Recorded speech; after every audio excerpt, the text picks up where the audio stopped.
Hello friends, welcome back to Rachuri's vlogs. ఈరోజు కార్న్ఫ్లోర్తో హల్వా తయారు చేసుకోవడానికి ఒక గ్లాస్ కార్న్ఫ్లోర్ని తీసుకొని అందులో కొన్ని నీళ్లు వేసుకొని పల్చగా కలుపుకోవాలి. ఉండలు లేకుండా చాలా పల్చగా కలుపుకోవాలండి. ఉండలు ఉంటే చక్కెర పాకంలో వేస్తే గడ్డలు గడ్డలుగా అవుతుంది. అందుకని పల్చగా కలుపుకొని పక్కన పెట్టుకోవాలి. ఒక బాణాలి తీసుకొని ఒక గ్లాస్ కార్న్ఫ్లోర్కి 1.5 గ్లాస్ చక్కెర వేసుకొని ఒక గ్లాస్ నీళ్లు పోసుకొని కరిగించుకోవాలి. దీనికి పాకం రావాల్సిన అవసరం లేదండి. అది కరిగిన తర్వాత మనం కలిపి పెట్టుకున్నటువంటి కార్న్ఫ్లోర్ వాటర్ని వేసుకొని కలుపుతూ తిప్పుతూనే ఉండాలి. అది దగ్గరకు వచ్చినంత వరకు తిప్పుతూనే ఉండాలి. అది కొంచెం దగ్గరకు వచ్చిన తర్వాత అందులో కొంచెము నెయ్యి వేసుకోవాలండి. నెయ్యి వేసుకుంటే టేస్ట్ బాగుంటుంది. దానికి అంటుకోకుండా ఉంటుంది. అది కలుపుతూ ఉంటే బాణాలికి అంటుకోకుండా ఉంటుంది. రుచి బాగుంటుంది.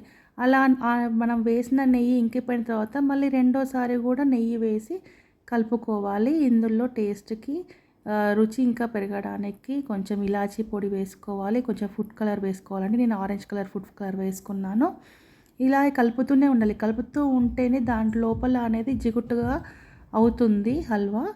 ఇందులోనే మనం కలిపిన తర్వాత కాసేపు ఉంచుకొని అందులోనే మనము డ్రై ఫ్రూట్స్ వేసుకోవాలి. మనకి ఇష్టమైనవి ఉంటే అవి డ్రై ఫ్రూట్స్ వేసుకొని కొంచెంసేపు కలిపి మనం ఏ గిన్నెలో అయితే వేసుకోవాలి అనుకుంటున్నామో ఆ గిన్నెకి కొంచెం నెయ్యిని రాసుకొని అందులో మనం చేసుకున్నటువంటి హల్వాని వేసి సమానంగా పెట్టుకోవాలండి. ఇది కొంచెం ఆరిన తర్వాత మనము ముక్కలుగా కట్ చేసుకోవచ్చు. దాన్ని సమానంగా అనుకోవాలి ఆ హల్వాని. అప్పుడే షేప్ అనేది మంచిగా వస్తుంది.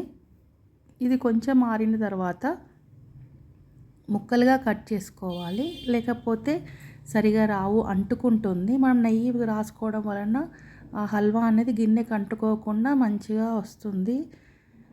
కొంచెం అది చల్లారేంత వరకు పక్కన పెట్టుకోవాలి.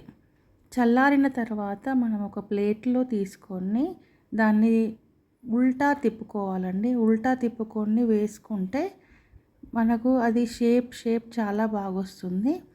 ఈ విధంగా రౌండ్గా కట్ చేసుకోవాలి. రౌండ్గా కట్ చేసుకుంటే కొంచెం లూజ్ అవుతుంది. లూజ్ అయ్యి మనం ప్లేట్లోకి తిప్పుకునేసరికి ఆ షేప్ అనేది చాలా బాగా వస్తుంది.